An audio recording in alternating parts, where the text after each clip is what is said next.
सबसे पहले आप सबको मेरी प्यार भरी नमस्कार। आज मैं आपको बताने जा रहा हूँ एक ध्यान विधि, एक मेडिटेशन टेक्निक। ये मेडिटेशन टेक्निक एक ऐसी है जैसे कि आपने अपने ही अंदर खुदाई करनी है और खुदाई करके आपने अपने आप को समझना है। फॉर एग्ज़ाम्पल, जैसे कि सपोज़ करो एक ज़मीन है और वहाँ पर एक आर्किटेक्चर खुदाई कर रहा है, उसके अंदर गहरा उतर रहा है और जो अंदर जो सामान है उसे एक्सप्लोर कर रहा है, उस ज़मीन को समझ रहा है कि इसके अंदर है क्या। तो लगभग कुछ ऐसे ही हमने अपने अंदर गहराई करनी है और अपनी अंडरस्टैंडिंग को बढ़ाना है। एक्चुअल में मेडिटेशन स्पिरिचुअलिटी होती ही ये है कि हमने अपने आप को गहराई से समझना है और गहराई से समझना है, फिर और गहराई से समझना है और ऐसे चलते जाना है। यही स्पिरिचुअलिटी होती है।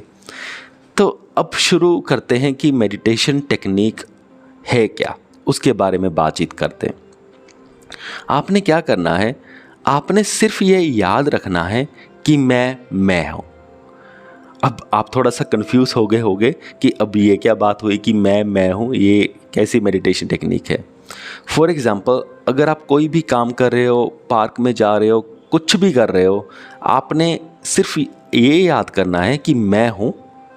मैं हूँ का मतलब है कि आपने देखना है कि मेरा माइंड है, मेरा मन है जो चल रहा है, जो थॉट्स चल रही हैं, आपने उनको थोड़ी देर के लिए देखना है।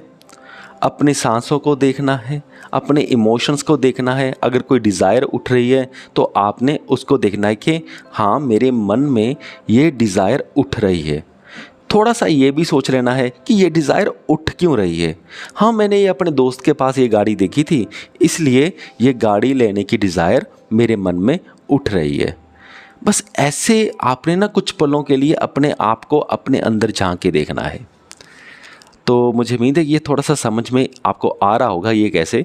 फिर जैसे आप अक्सर ऐसा होगा कि आप थोड़ी देर के लिए ऐसा कर पाओगे, जैसे कि पहले एक बार कर लिया, फिर आप भूल गए, फिर आपने एक बार कर लिया, फिर आप भूल गए।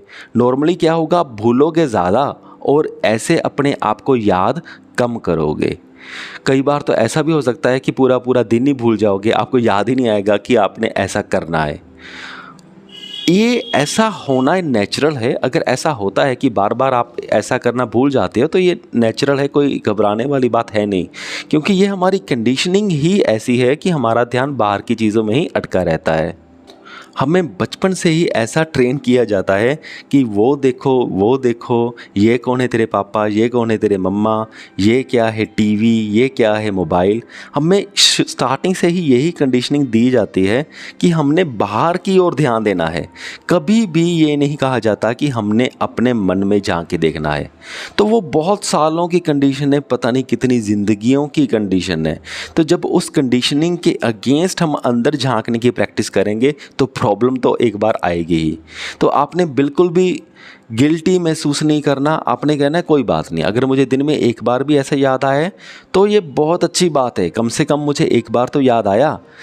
अगर एक बार भी याद ऐसे अगर आ जाता है ना, तो इसका मतलब ये है कि अब आप आगे भी बढ़ सकते हो, यानी कि आपके हाथ में चाबी आ गई है, आपने अब आगे वो बढ़ सकते हो उस चाबी की मदद से।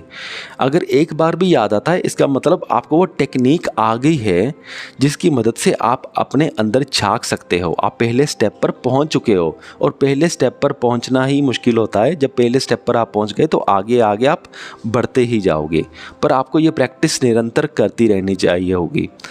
और इसको याद करने के लिए तो आप थोड़ी सी टिप भी रख सकते हैं, जैसे कि एक छोटा सा चार्ट बना लिया, वहाँ पे लिख दिया ऑलवेज रिमेंबर माई सेल्फ, है ना, कि आई एम, ऐसे कुछ लिख के या हिंदी में लिख के मुझे बार बार ये याद करना है कि मैं हूँ, या कुछ भी ऐसा आप अपने घर में चिपका सकते हो। वहाँ पर देखते भी आपको याद आ जाएगा कि हाँ, आपने ये प्रैक्टिस करनी है। तो ये प्रैक्टिस ऐसे बहुत पावरफुल है, दिखने में बहुत सिंपल लग रही है। इससे धीरे धीरे आपके अंदर खुदाई सी होती रहेगी और आप अपने अंदर धंसते जाओगे, यानी कि जो आपका सोल है, जो पॉइंट है ना कॉन्शियसनेस का, वो धीरे धीरे गहरा होता जाएगा और आपको ये महसूस होगा प्रॉपर कि आप गहराई में उतर रहे हो। फिर एक पॉइंट ऐसा आता है कि आपको क्लियरली पता लगने लग जाएगा भी ये माइंड अलग चीज़ है, मैं अलग चीज़ हूँ। अगर आप नॉर्मल बंदे से पूछोगे कि मैं कौन हूँ और माइंड कौन है, वो नहीं बता पाएगा क्योंकि उसने कभी भी एक्सपीरियंस नहीं किया। पर जब वो एक्चुअल में एक्सपीरियंस होता है ना कि मैं अलग हूँ और माइंड अलग हूँ और मेरे इमोशंस अलग हैं, मेरे डिज़ायर्स अलग हैं, तो ये बहुत ही एक ब्यूटीफुल चीज़ होती है। आप ऐसा ज़रूर करिए, बहुत लाभ मिलता है। सो मुझे पूरी उम्मीद है कि आप सबको ये वीडियो समझ में आ गया होगा। इस वीडियो को यहाँ तक देखने के लिए आपका बहुत बहुत धन्यवाद।